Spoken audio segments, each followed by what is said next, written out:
여러분 안녕히 주무셨습니까? 참 좋은 아침입니다. 오늘 2월 22일 목요일 말씀으로 드리는 오늘의 번제 함께합니다. 시편 125편 1절부터 마지막 5절까지 같이 읽어봅니다. 시작.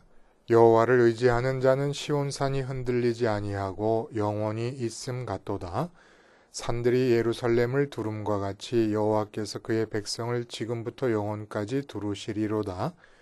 악인의 규가 의인들의 땅에서는 그 권세를 누리지 못하리니 이는 의인들로 하여금 죄악에 손을 대지 아니하게 함이로다. 여호와여 선한 자들과 마음이 정직한 자들에게 선대하소서. 자기의 굽은 길로 치우치는 자들은 여호와께서 죄를 범하는 자들과 함께 다니게 하시리로다. 이스라엘에게는 평강이 있을지어다. 오늘 우리가 함께 읽은 말씀 중심으로 3단계 완성 하나님 의지하기라는 제목의 하나님 말씀 증거합니다. 3단계 완성 하나님 의지하기. 여러분 혹시 다음과 같은 말들을 혹시 들어보셨는지 모르겠습니다. 남자는 조신하게 살림이나 해라. 또 어디 아침부터 남자가 인상을 쓰고 있느냐. 아니면 여자가 하는 일에 감히 남자가 토를 달지 마라. 그리고 또 남자 목소리가 담장을 넘으면 배가 망신한다. 이런 얘기 들어보신 적 있습니까? 남성이 여성에게 하던 말을 여성이 남성에게 그대로 하고 있어요. 개그우먼 김숙 씨가 그 JTBC의 최고의 사랑이라는 프로그램이 있는 모양이죠. 거기서 가상 부부 관계 속에 가짜 남편인 개그맨 윤정수 씨에게 쏟아붓는 말입니다. 또 다른 방송사의 한 프로그램에서는 강주은 씨, 전 누군지도 모르겠습니다. 이 강주은 씨라는 여자분이 마초의 상징으로 여겨지던 최민수 씨를 아이처럼 다루는 그런 장면이 또 나왔던 모양이에요. 그래서 2016년에 대한민국에 새로운 말이 등장을 하게 됩니다. 신삼종지도.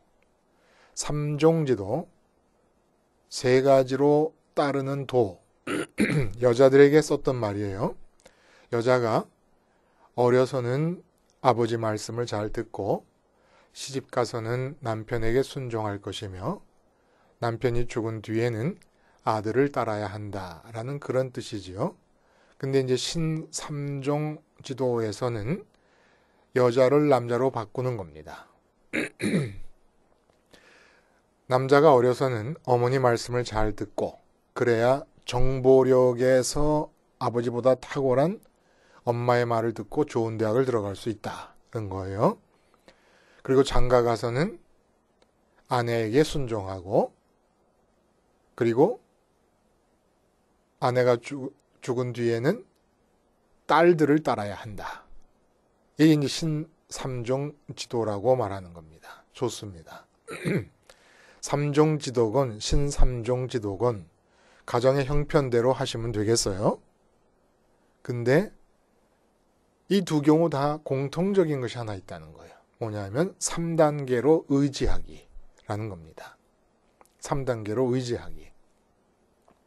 이 의지하기라는 것은 우리도 오늘 본문에 지금 그 하나님을 여호와를 의지한다라는 말이 나와요. 그래서 신앙인들이 하나님을 의지할 때 또 아니면 일반 종교인들이 자기의 신이나 우상을 섬길 때 쓰는 말쯤으로 생각한다 하면 큰 오산이라는 거예요. 의지하기는 인간인 한 인간으로 존재하는 방식입니다. 의지하기가. 의지하기를 통해서만 인간은 존재하는 거예요. 그러니까 독립적이다, 자주적이다라고 하는 말도 극히 제한적으로만 타당하다는 겁니다. 제한적으로 타당하다는 얘기는 이런 거예요. 예를 들면 어느 한 청년에게 매이다시피 했던 아가씨가 청년이 아가씨를 싫어합니다. 싫어해도 막무가내로 쫓아다니다가 어느 날 갑자기 분연이 일어나 관계를 청산하고 그 청년에게 결별을 선언하고 등을 돌리고 떠나버립니다. 그러면 이제 그 해당 남자로부터는 독립을 선언한 것이지요. 그러나 그 아가씨가 그 남자로부터 독립을 한 것이지, 그 남자로부터 자주적이 된 것이지 의지하기 자체를 멈춘 것은 아니라는 거예요. 또 다른 대상이 뭔가 의지할 거리가 생겼기 때문에 결별하는 겁니다. 또 의지할 대상이 없더라도 의지할 대상을 찾기로, 새롭게 찾기로 하면서 결별을 선언하는 거죠. 한 대상으로부터의 독립과 자주성 회복을 말한다고 해서 존재하는 본질적인 방식인 의지하기 자체가 사라지거나 멈추는 것은 아니다라는 겁니다. 하나님 의지하기, 이 의지하기를 하나님 믿거나 다른 종교의 신을 믿는 사람들이나 하는 것은 아니다라는 거예요. 그러니까 모든 사람에게 공통적으로 이루어지는 의지하기를 우리는 하나님께 적용한다라고 말하는 것이 오히려 맞는 얘기라는 겁니다. 하나님의 의지하기라고 하는 존재의 기본 방식을 하나님께로 돌렸을 때와 일반인들처럼 여러 가지 다른 대상으로 향하고 있을 때 어떻게 같고 어떻게 다른 것인가? 이 점을 우리가 분명히 하면서 하나님 의지하기의 3단계를 늘 완성함을 반복하면서 정말 새로운 신세계를 우리가 살 수 있기를 바라는 거예요. 오늘 본시의 배경은 이스라엘 백성들이 바벨론 포로 생활에서 돌아왔을 때를 배경으로 합니다. 그 삶을 위한 조건들이 아주 열악한 환경이지 않았습니까? 그리고 미래에 대해서 불안하고 정신적인 피로감으로 지쳐 있습니다. 근데 이제 이들에게 첫 번째 주어진 과제는 예루살렘 성벽을 수축하는 거예요. 근데 이 작업이 순조롭지가 않아요. 사마리아인들과, 그러니까 그 주변에 있던 사람들과 예루살렘 수축을 놓고 날카로운 신경전을 벌여야만 하는 상황에 놓이게 됩니다. 결국 느헤미야가 이들의 방해를 무릅쓰고 예루살렘 성벽을 수축하는 일을 완성합니다마는 어쨌든 이렇게 주변 사마리아인들에 의해서 방해를 받고 있고 삶의 환경은 열악하고 신경은 아주 피로해 있고 이런 상황에서 오늘 이 시를 썼다고 느껴지는 거예요. 그러면서 이 불안정한, 모든 걸 봐도 불안정함, 삶의 터전도 하나도 준비도 안 되는데 하나님의 뜻은 예루살렘 성벽을 먼저 수축하고 예루살렘 성전을 먼저 재건하라 그러니까 그렇게 하시니까 그 뜻을 따르느라고 하긴 하는데, 아니 그 뜻을 따르면 순조롭게나 해야지. 먹고 살 길도 막막한 판에 지금 그 일을 하고 있는데 자꾸 주변인들이 방해를 놓는단 말입니다. 그런 상황에서 오늘 시의 요지는 여호와를 의지하라. 여호와를 의지하면 평강으로 지켜주실 것이다. 우리의 삶도, 우리가 성전을 건축하고 또 성벽을 재건하려고 하는 이 모든 우리의 과제도 평강 가운데 진행될 수 있을 것이다. 여호와를 의지하자. 그러면서 예를 든 것, 비유를 들어서 그 여호와 하나님께서 여호와 하나님을 의지했을 경우에 허락하시는 평강의 모습을 어떻게 표현하고 있느냐면, 여호와를 의지하는 자는 시온산이 흔들리지 아니하고 영원히 있음같도다. 산들이 예루살렘을 두른과 같이 여호와께서 그의 백성을 지금부터 영원까지 두루시리로다. 무슨 얘기입니까? 시온산, 예루살렘을 시온산이라고 그러잖아요. 거기 이제 예루살렘이 있고 성전이 있는데 그 예루살렘은 그 자체가 산 위에 있고 언덕 위에 있지만, 높은 언덕 위에 있지만 또 그 자체로 주변으로 산으로 둘러싸여 있는 거예요. 그 북쪽에도 남쪽에도 다 골짜기의 능선이나 높은 산들로 둘러싸여 있어서 이 산이라고 하는 것이 유대인들에게는 그 안전하고 변함없고 요동치 않음을 상징하는 아주 전형입니다. 전형이라는 것은 대표적인 본보기란 뜻 아닙니까? 그래서 산으로 둘러싸여 있는 그 예루살렘의 형상을 보면서 여호와 하나님을 의지하기만 하면 바로 이렇게 하나님께서 우리를 평강 가운데 이끌어 주실 것이다 라는 얘기를 하면서 의지할 것을 권고하고 있는 거예요. 근데 이 의지하기라는 게 제대로 되려면 바로 3단계를 통해서만 여호와 하나님에 대한 의지가 완성될 수 있다는 얘기입니다. 자, 그럼 이제부터 3단계 완성 하나님 의지하기에 대해서 한번 알아봅니다. 그러면 예루살렘이 높은 산들로 둘러싸여 있는 것과 같은 견고한 평강이 우리의 삶을 지배할 수 있다라는 것이 본시의 메시지라는 거예요. 3단계 중에 첫째 단계는 사람이면 누구나, 사람인 한 누구나 하나님 크기의 공백을 마음 안에 갖고 있습니다. 그래서 이 공백 상태가 유지되는 것이 인간에게는 제일 두려운 것입니다. 그러니까 본능적으로 이 공백을 채우기 위해서 움직입니다. 마음은. 그래서 대상을 찾는 거예요. 가지기만 하면, 이루기만 하면, 손에 넣기만 하면 내 마음을 채워서 만족함과 기쁨이 생길 수 있다고 믿어지는 대상을 확정하고 찾고 구합니다. 그래서 사람들이 좋아하는 이런저런 가치들이 다 그런 것들이죠. 가장 대표적인 게 예수님께서도 직접 말씀하신 재물, 돈, 그 다음에 건강, 그리고 성공, 형통, 이 세상의 기준을 따라 승승장구하는 것, 이게 형통이라고 말하지 않습니까? 출세, 그리고 뭐 자녀들의 많음과 자녀들의 형통, 그리고 취미생활, 명품, 뭐 목사님들 같은 경우는 아주 고가의 비용을 들여서 지은 아름다운 예배당 건축 등등 이런 것들. 여호와를 의지한다는 말이 바로 이 첫 단계에서 여호와만으로 마음을 채워야 함을 믿는다는 겁니다. 만족과 기쁨의 유일한 근거로 여호와 하나님만을 믿는 것이 여호와를 의지하는 것입니다. 여호와 하나님 대신에 어떤 사람은 재물을 믿고, 어떤 사람은 부흥을 믿고, 아니면 남편이나 아내를 믿고, 아니면 부모를 믿고, 애인을 믿고, 권력, 명예 이런 것들을 믿지 않습니까? 그러나 선민이나 교인들이 하나님 의지하기위해서 바로 이 첫째 단계를 잘못 건너뛰는 경우가 많다는 겁니다.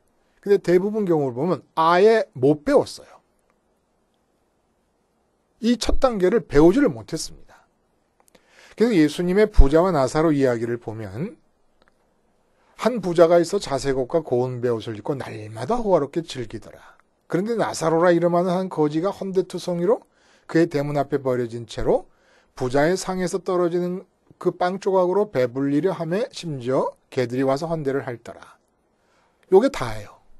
근데 그 뒤에 아무 얘기도 없는데 죽어서 나사로는 아브람 품에 안기게 되고 음부로 들어가게 됩니다. 이 부자는. 날마다 호화롭게 즐긴 이 부자는.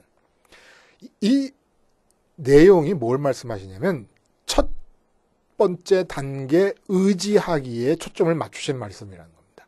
나사로라는 이 이름의 의미가 하나님만이 나의 도움이시다라는 뜻이에요. 그러니까 하나님만이 나의 의지처가 되신다라는 뜻이라는 겁니다. 그래서 나사로는 그 거지의 모습이 상징하는 바는 이 세상에서는 개가 와서 나사로의 헌대를 다 핥고 있지 않았습니까? 근데 그 떨어지는 빵 부스러기도 부자들이 우리는 손을 씻고 밥을 먹지만 옛날에는 부자들이 빵 조각을 뜯어갖고 손을 닦았어요. 그리고 버렸어요. 근데 그거를 먹으려고 그랬더니 개가 와서 먼저 먹어버렸어요. 개만도 못해요. 능력이. 그러니까 이 세상에서는 나사로의 마음과 나사로의 그 빈 마음을 채울 수 있는 만족과 기쁨거리가 전무함을 상징하는 겁니다. 근데 이름이 나사로예요. 오직 하나님만이 나의 도움이시다. 하나님만이 나의 빈 마음을 채우실 수 있는 의지처다. 라는 뜻이라는 겁니다. 그래서 천국 갔다는 거예요. 이게 믿음이라는 거예요. 믿음. 의지하기 위해서 믿음이 표현된다는 겁니다. 무엇을 의지하느냐? 무엇으로 내 마음의 공백을 채워서 기쁨과 만족을 얻을 수 있다고 믿고 있느냐? 이렇게 해서 첫 번째 단계가 결정되면 두 번째 단계의 의지하기가 나타납니다.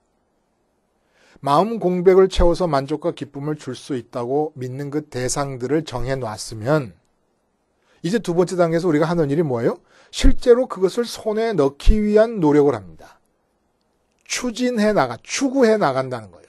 이 추구하는 과정에서 자기가 믿고 있는 그 첫 번째 단계의 의지의 대상을 얻기 위해서 두 번째 단계의 의지를 하게 됩니다. 전문가를 찾아간다든지 친구를 부른다든지 가족을 부른다든지 스승이나 자기 개발서를 읽으면서 방법을 추구한다든지 자기 개발서 있는 것도 의지하기예요. 그리고 소위 종교라고 하는 것이 생기고 자리 잡는 것도 바로 이 두 번째 의지하기 단계에서라는 겁니다. 이 단계에서 흔히들 잘못 배우게 된 신앙의 선민들이 여호와 하나님을 찾거나 다른 이방인들은 자신들의 종교의 신들을 찾거나 우상 숭배를 한다는 거예요. 예를 들어 첫 번째 단계에서 내 마음에 공백을 채울 수 있어 만족과 기쁨을 주는 대상을 돈이라고 정했다. 그래 놓고 두 번째 단계에서 돈을 추구하는 과정 중에서 여호와 하나님을 찾습니다. 그리고 우리는 이것을 여호와 하나님을 의지하는 것이라 생각합니다. 삶의 환경이 어려워졌습니다. 이 삶의 환경이 좋아져야 내가 행복할 거라고 믿습니다. 이렇게 첫 번째 단계에서 의지하기의 대상을 정해 놓습니다. 여호와 하나님이 아닌 다른 대상으로. 그리고 하나님을 찾습니다. 이 상황을 변화시켜 달라고. 이걸 우리는 여호와 하나님을 의지하는 것으로 생각하는 거예요. 내가 사업을 해야 돼요. 이제 사업을 잘 해야 됩니다. 사업을 잘하는 것이 기쁨과 만족이라고 믿고 있습니다. 첫 번째 단계의 의지하기를 지나갔습니다. 여호와는 생각도 안 했습니다. 첫 번째 단계에서는. 두 번째 단계에서 여호와 하나님을 찾습니다. 목사님들이 얘기해요. 충성하고 봉사하고 헌금 많이 하고 열심히 믿으면 하나님께서 사업도 잘 되게 해주실 것이다. 그래서 여호와 하나님을 의지합니다. 이거는 마치 여호와 하나님 당신은 내게 기쁨과 만족은 될 수 없습니다. 기쁨과 만족의 차원에서는 하나님 자격 미달. 그러나 당신이 능력은 있으시니까 내 기쁨과 만족은 될 수 없지만 능력은 있으시니까 내가 기쁨과 만족을 얻을 수 있다고 믿고 있는 첫 번째 의지의 대상인 재물이나 건강이나 형통 등을 얻게 하는데 도와주세요. 이건 여호와 하나님 의지하기가 아니에요. 여호와 하나님 배반해 놓고 여호와 하나님을 부리는 것입니다. 그러면 첫 번째 단계에서 올바로 여호와를 의지하였다면 이어서 두 번째 단계에서 일어나는 참 선민들의 하나님 의지하기란 무엇입니까? 유일한 만족과 기쁨의 근거로서 여호와 하나님을 믿었어요. 그럼 이제 여호와 하나님을 어떻게 내 마음에 모셔드려서 내 마음이 채워질 수가 있겠습니까? 이 하나님 의지하기의 두 번째 단계에서 구약에서는 예루살렘 성전을 말하고 있고 신약에서는 십자가 예수님을 말하고 있는 겁니다. 예루살렘 성전의 생활화, 예수님 십자가의 생활화를 통하여서만 첫 번째 의지의 단계에서 여호와 하나님만이 기쁨이 될 수 있었다고 믿었던 그 믿음은 실제로 열매를 맺을 수가 있습니다. 실제로 여호와 하나님 내 안으로 들어올 수 있게 된다는 거예요. 그래서 이렇게 포로로 잡혀왔다가 돌아와서도 아무것도 없는 상황에서 먹고 살 길도 막막한 상황에서 그래도 우선적으로 예루살렘 성전과 성벽 재건에 목숨을 거는 이유가 바로 여기 있다는 겁니다. 하나님이 기쁨과 만족의 유일한 근거라고 믿는 첫 번째 의지의 단계를 거쳤기 때문에 두 번째 단계에서 어떻게 하든지 성벽과 성전을 완성해 놔야 여호와 하나님이 내 마음에 들어오셔서 내 마음이 채워짐이 가능하니까. 그 내 마음이 여호와 하나님이 채워져야 삶에도 하나님이 나타나니까. 이건 세 번째 단계예요. 그러나 두 번째 단계를 말하자니 세 번째 단계 말하지 않을 수가 없어서 미리 말씀을 드립니다만은 포로로 잡혀간 이유가 뭐예요, 여러분? 첫 번째 단계에 의지하기 위해서 여호와 하나님이 풍요와 다산으로 대체되어 버렸습니다. 여호와 하나님이 풍요와 다산으로 대체되어 버리니까 성전 생활화를 할 필요가 없게 됐어요. 여호와 하나님의 이름을 부르지만은 풍요와 다산이라는 첫 번째 의지하기의 대상을 손에 넣는 방편 중에 하나로 전락해 버렸습니다. 여호와 하나님이. 그리고 그 당시 가나안인들에게 있어서 최대의 풍요와 다산을 획득하기 위한 방법은 바알과 아세라 숭배였다는 거예요. 바알과 아세라는 재테크 방법이었습니다. 당시로서는. 그 재테크 방법을 도입한 거예요. 이게 두 번째 의지하기에서 나타나는 거였습니다. 그러니까 여호와 하나님을 첫 번째 의지하기에서 기쁨과 만족의 유일한 근거로 믿고 의지했다면 성전을 생활하지 않을 수 없었던 것은, 왜냐하면 우리의 본능은 유전적인 죄의 체질상 자꾸 옆에서 하는 것처럼 풍요와 다산을 기쁨과 만족의 근거로 삼으려고 하거든요. 그럴 때마다 풍요와 다산을 첫 번째 의지하기의 대상으로 삼으려고 하는 내 마음을 성전에서 번제단에서 죽였어야 되는 거예요. 상번제의 어린 양이 죽을 때 같이 죽은 것이라고 여기면서 성전에서 멀리 떨어져 있었어도 성전을 생활화했어야 된다는 겁니다. 근데 풍요와 다산이 첫 번째 단계에 의지하기에서 내 마음에 쑥 들어와 버렸는데 이 상태를 고스란히 유지하면서 바알과 아세라를 숭배하고 뿐만 아니라 여호와까지도 이름을 부르며 숭배하며 살았습니다. 그래서 풍요와 다산은커녕 나라까지 잃어버린 거예요. 나라까지. 그게 포로로 잡혀갔던 것이죠. 그게 돌아와서는 이제 정신 차려서 먹고 살기도 어렵지만은 광야에서도 먹여주시던 하나님, 그 하나님을 우리가 생각해서 먼저 해야 될 것이 성전과 성벽의 재건이다. 근데 자꾸 방해를 하니까 여호와 하나님을 의지하자. 여호와 하나님을 의지하면 여호와 하나님께서 평강을 주실 것이다. 라고 해서 오늘 본문은 사실 마지막 부분 4절과 5절에서는 세 번째 단계 의지하기를 염두에 두고 이 시를 마치고 있다는 겁니다. 자, 이렇게 해서 마지막 단계, 성전의 생활화가 아니면 십자가 생활화가 두 번째 단계예요. 그렇게 십자가 생활화를 통해서 세상에서 좋다고 하는 것들에 대해 죽지 않으면 첫 번째 의지하기로 갈 수가 없습니다. 여호와 하나님만을 내 마음의 기쁨과 만족의 유일한 근거로 믿는 믿음이 표현될 수가 없습니다. 그러니까 여호와 하나님을 그렇게 기쁨과 만족의 유일한 근거와 대상으로 믿으려면 세상에 좋은 것들이 많은 세상에 대해서 죽는 일이 있어야만 가능하다는 거예요.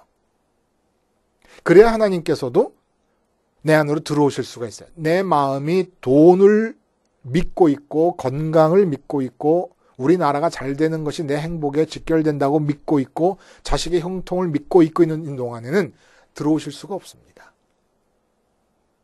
그럼 마지막 의지하기 단계는 어떻게 되는 거냐? 이거는 다른 사람들에게는 없는 단계예요. 전혀 그들은 알 수가 없는 단계입니다. 첫 번째가 여호와 하나님을 의지하기라면 두 번째는 예수 그리스도를 의지하기 아닙니까? 구약에서는 성전을 의지하기예요. 세 번째는 성령님을 의지하기입니다. 이렇게 우리가 하나님을 의지해서 우리 마음이 하나님으로 차게 되면 이 지상의 삶을 살아야 되잖아요. 몸이 살아있는 동안에. 우리가 사는 게 아닌 거예요. 이 지상의 삶도 의지하기로 사는 거예요. 의지하기로. 근데 그 의지하기는 내가 의지한다기보다는 하나님께서 나를 떠안고 끼어 안으시면서 가는 의지하기입니다. 내가 의지한다기보다는 하나님이 떠안으시는 거예요. 성령님의 활동에 의해서 우리 삶이 전적으로 의존되는 상태를 말하는 겁니다. 성령님의 열매, 성령님의 활동의 역사로 우리 삶을 채우며 살아가는 거예요. 근데 우리가 하나님께서 내 안에 사시는 것이고 그리스도께서 사신다고도 말할 수 있는 것은 나를 향해 갖고 계신 그리스도 예수님과 하나님의 생각을 성령님이 좁쌀할 만큼도 땅에 놓치지 않고 다 받아서 이루어 가시니까. 그러니까 성령님께서 내 안에 들어오셔서 움직여 가시는 것이지만 하나님 아버지가 들어오신 것이나 예수님이 들어와 계셔서 내 삶을 살아주시는 것이나 같은 의미가 된다는 얘기입니다. 근데 세상은 이걸 모르는 거예요. 그래서 요한복음 14장 16절에 보면은 주님께서 보혜사 성령을 보내주실 것을 말씀하시면서 뭐라 그래요? 17절에 그는 진리의 영이라 세상은 능히 그를 받지 못하나니 이는 그를 보지도 못하고 알지도 못함이라. 그러나 너희는 그를 아나니 그는 너희와 함께 거하시며 또 너희 속에 계시겠습니다. 또 뭐라 그래요? 요한복음 3장 8절에는 바람이 이물을 불며 네가 그 소리는 들어도 어디서 와서 어디로 가는지 알지 못하나니 성령으로 난 사람도 다 그러하니라. 우리 삶이 완전히 성령에 의존되는 거예요. 그러니까 이 성령에 의존되는 거는 내가 의지할 수가 없습니다. 엄밀히 말하면. 의지되어지는 거예요. 첫 번째, 두 번째 단계를 우리가 제대로 의지하면. 그래서 첫 번째 단계에서 여호와 하나님만이 내 기쁨이 될 수 있고 만족이 되실 수 있다. 삶의 환경이 어떻든지 간에. 지금 바벨론 포로에서 돌아온 사람들의 삶의 환경처럼 아무것도 없어요. 거지람 똑같 나사로람 진배 없습니다. 그런 상황에서도 예루살렘 성전을 먼저 짓고 하는 이유가 뭐예요? 그러니까 우리가 돈이 없어도 예수님의 십자가를 먼저 봅니다. 그 이유는 뭐예요? 믿기 때문에. 첫 번째 단계에서 의지하기 때문에. 여호와 하나님만이 기쁨과 만족이 될 수 있다는 걸 믿기 때문에. 내가 지금 돈이 없지만 먹을거리도 신통치 않지만 내가 지금 병이 났지만 내 자식들이 문제가 많지만 그러다 내 기쁨과 만족은 여호와 하나님에게서 오는 것이지 내 자식이나 무슨 뭐 건강이라든지 돈에서 오는 게 아니다라고 믿기 때문에 예수님의 십자가를 바라보는 겁니다. 그런데 자꾸 내 마음은 이 세상에서 좋아하는 것들, 사람들이 좋아하는 것들을 나도 조금만 주시면 안 될까라는 마음이 자꾸 생기거든요. 십자가에서 자꾸 죽는 거예요. 죽으면서도 또 은근히 내가 죽으면 하나님께서 혹시 돈 좀 주시지 않을까? 건강 좀 해결해 주지 않을까? 또 그걸 또 찾거든요. 또 죽는 거예요. 이 믿음을 의지로 의지하기를 하는 거예요. 그러니까 믿음이라는 건 내 의지로 의지하기를 하는 겁니다. 물론 내 의지조차도 하나님의 선물로서 그런 의지하기가 내 의지, 나의 will도 움직일 수 있는 것입니다만은 어쨌거나 지금 현재 마음의 움직임을 볼 때는 내가 의지로 하나님만이 기쁨이야. 하나님만이 만족이야. 라고 믿고 자꾸 세상에 대해서 의지하려고 하는 나를 십자가에서 죽이는 겁니다. 이것까지만 하는 거예요. 그러면 성령은 보내주십니다. 그래서 내가 그리스도와 함께 십자가에 못 박혔나니 이제는 내가 사는 것이 아니요 오직 내 안에 그리스도가 사신 것이다 라고 말 때 그 그리스도가 사신다는 그 얘기는 내가 그리스도를 불러서 살게 하시는 게 아니라 그리스도께서 사시는 거라는 거예요. 그러면서 나타나는 게 뭡니까? 예수님 말씀대로 내가 너희에게 주는 평강은 세상이 주는 평강과 같지 아니하다. 내가 세상을 이기었노라. 세상을 이겼다는 게 뭐예요? 세상에 어떤 가치가 없어도 너는 평강과 만족과 기쁨을 누릴 수 있도록 내가 네 안에 들어가서 살게 될 것이다. 성령님께서 네 안에 들어가서 성령의 열매로서 너의 삶을 채워나갈 것이다. 이렇게 세 단계의 의지하기, 하나님을 향한 세 단계의 의지하기. 첫 번째, 두 번째 단계는 세상 사람들도 똑같이 하고 있는데 우리는 대상을 하나님으로, 두 번째 단계에서는 십자가의 예수님으로 대상을 바꾸는 거예요. 근데 세 번째 단계는 세상 사람들은 몰라요. 하나님이 살아주시고 성령님이 나를 장갑 삼아 끼시고 열매를 맺어가시는 이 삶은 세상 사람들이 모르는 것이죠. 그래서 이 세상으로만 놓고 봐도 하늘을 얻고 하나님으로 채워지고 주님과 같이 하나님의 자녀가 되는 모든 특권을 다 지쳐놓더라도 이 세상만 보더라도 성령의 열매로 가득가득 채워지는 신세계의 삶을 살 수 있다는 겁니다. 삼종지도, 우리식으로 말하면 하나님 의지하기, 예수님 십자가 예수님 의지하기, 성령님 의지하기. 이게 삼종지도가 될 것입니다. 이 삼종지도로 약속되어진 신세계를 사실 수 있기를 바랍니다. 기도하시겠습니다. 하나님 아버지, 하나님만이 유일한 나의 만족과 기쁨이심을 믿고 그 열매를 위하여 십자가에 예수님만 믿고 그리하여 성령에 의존되어 사는 신세계의 주인공들이 되게 하여 주시옵소서. 예수님의 이름으로 기도드리옵나이다. 아멘.